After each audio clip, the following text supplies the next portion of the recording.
Сайн бацхан өрхөн үзэгчтэй бид нэр Орос хотын эзэн хороо хушуунд байрлах нүүрсрэгчийн ялгарлагүй аж үйлдвэрийн паркт ирээд байна.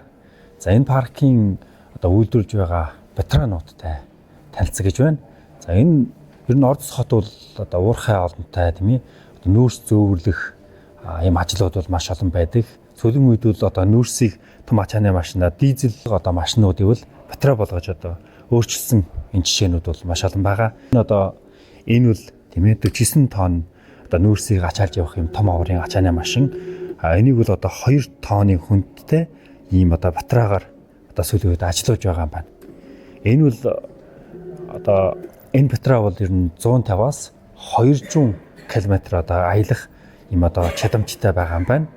За энэ том аврын ачааны машинуудад батрааг ашигласнаас хойш угын дизелээр явж ирсэнтэй харьцуулах юм бол өртгөн бол 30%-аар бууруулж чадсан байна.